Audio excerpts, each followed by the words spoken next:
First rates on your screen is a positive start. I would say a flat start actually.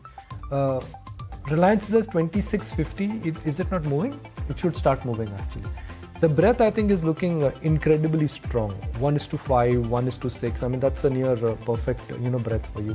Let's come out of Reliance and let's look at PSU banks, which really shot up in the second half of trade yesterday, starting with Can Bank, BOB, and even State Bank of India. I think something's wrong with this graphic now. Can Bank is at 339. Let's look at SBI 599, struggling to cross 600 actually. That's the story for SBI. And then top it up with the Bank of Baroda, which is at 200. Tata Communication, well, they missed the guidance. Hello. And the stock's down. 1610 for Tata Comm, 8 rupees down, post those numbers, 1609 for Tata Comm. Now let's look at Reliance once again, just to establish that last we saw was 191 rupees down, and it is still 191 rupees down. Ye kya ho raha hai? It's not moving. Or graphics are not moving. I think Reliance is not moving. That's what 2650 is where it's currently stuck on at. But let's see, let's just give it time and some time to adjust there.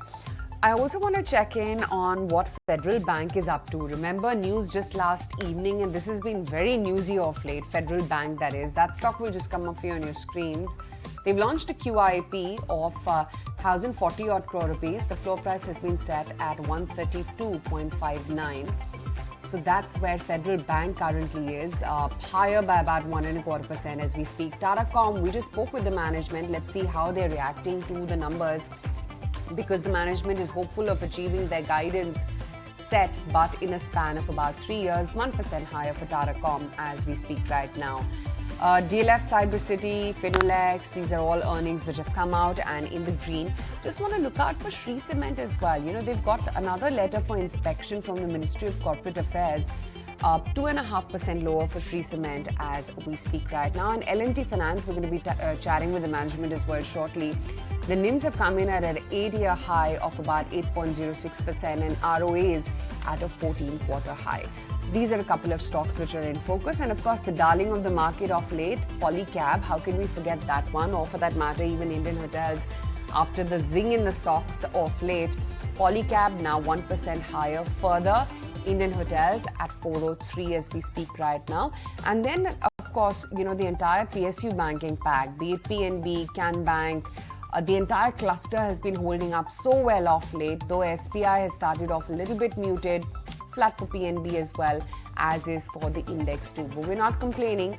A 19,800 start is not bad by any standard. Oh, yes, indeed. No complaints whatsoever. That breadth for now skewed in favor of the gaining side. Kunal, let's get in a take. First up on the index, second up on Reliance Industries, and third, your first trade. So again, expected start for the index, flattish move for the Nifty. So nothing major in terms of the change of opinion. We would still be holding on to the long positions on both the indices, Nifty as well as Bank Nifty. Today being the weekly expiry also makes it a bit more critical in terms of option trades. Now the opening trade which I would look out for would be on PSU banking stocks, and that will be PNB, Punjab National Bank. My earlier targets were closer to 62. We've revised the targets higher on the stock to 72 plus levels, expecting at least another 10% upside on the stock over the very near term. Okay, Naresh, let's get in your thoughts. The fact that we're holding on to the 19,800 mark, it's sort of touch and go for now. And as the rates are settling in, you've got the broader markets as well that look a bit quiet. Views? So overall, continue to be the same. The momentum is still strong and be stock specific. So Indian Hotels is the trade which I go with. The stock is breaking out, getting close to a new all-time high. So above 406 would get into much further momentum. So looking at a buy on Indian Hotels.